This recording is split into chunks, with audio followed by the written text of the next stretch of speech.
Thank you மச்சான். சக்தி thank you. தம்பியாக நடிக்க வந்து இப்போ திடீர்னு பார்த்தா அண்ணன் மாதிரி இருக்கிற. ஆமாம்.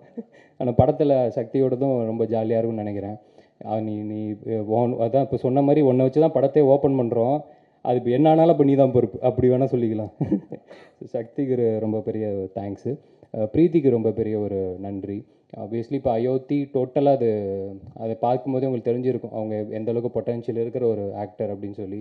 இதில் டோட்டலாக வேறு ஒரு கலரில் வேறு ஒரு கேரக்டராக பெர்ஃபார்ம் பண்ணியிருக்காங்க. தேங்க்யூ பிரீத்தி. உங்களுக்கும் தெரியும் அடுத்த வாரம் உங்களுக்கு அடுத்த படம் வேறு வருது. ஸோ பேக் டு பேக் அந்த ப்ரொமோஷன்ஸ்க்கு நடுவில் எங்களுக்கு வந்து இது ரொம்ப பெரிய ஒரு நன்றி.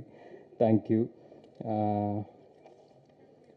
அப்புறம் Kalyan master, Rao Ramesh sir, Prabhu sir, Devayani ma'am, Kausalya ma'am, இவங்க எல்லாருமே நடிச்சிருக்காங்க. இவங்க எல்லாருக்குமே ரொம்ப ரொம்ப பெரிய நன்றி. ஏன்னா எனக்கு எப்போயுமே இந்த சீனியர் ஆக்டர்ஸ் கூடலாம் ஒவ்வொரு சான்ஸ் கிடச்சிடாதா அப்படின்னு ஒவ்வொரு படத்துலையுமே நான் எக்ஸ்பெக்ட் பண்ணிகிட்ருப்பேன். அப்படி இருக்கும்போது எனக்கு இப்போது இவங்க எல்லாருக்கூடையுமே நடித்தது எனக்கு பயங்கர ஹாப்பி. அண்டு ஸோ அடுத்தது எங்களோட இயக்குனர் சதீஷ்.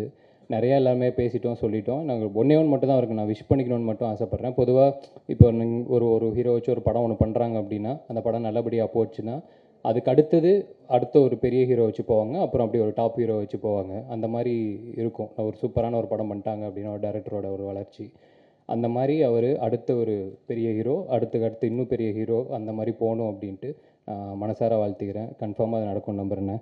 தேங்க்யூ. அடுத்ததாக ஜென் வந்து எப்படி சொல்கிறது, ஆக்சுவலாக மேபி இன்னும் கரெக்டான ஒரு ரெக்கக்னிஷன் அவருக்கு கிடைக்கலையோ அப்படின்றது ஒரு சின்ன ஒரு வருத்தம் ஒன்று இருக்குது.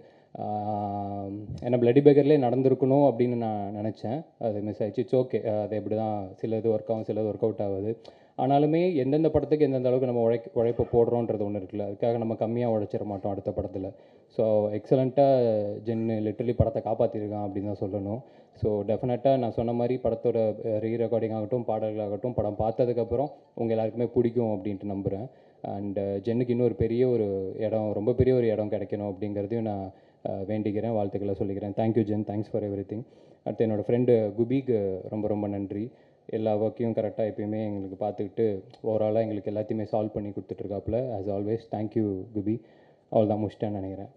அண்டு அவ்வளோதான் தெரியும்ல. ஸோ செப்டம்பர் 19 வெள்ளிக்கிழமை படம் ரிலீஸ் ஆகுது. படம் டைட்டில் கிஸ்ஸு ஒரு மாதிரி ஜாலியாக அந்த மாதிரியான டைட்டிலாக இருந்தாலும் படம் டெஃபினட்டாக ஃபேமிலியோடு எல்லாருமே நிச்சயமாக வந்து பார்க்கலாம். ஏன்னா எனக்கு எப்பவுமே அது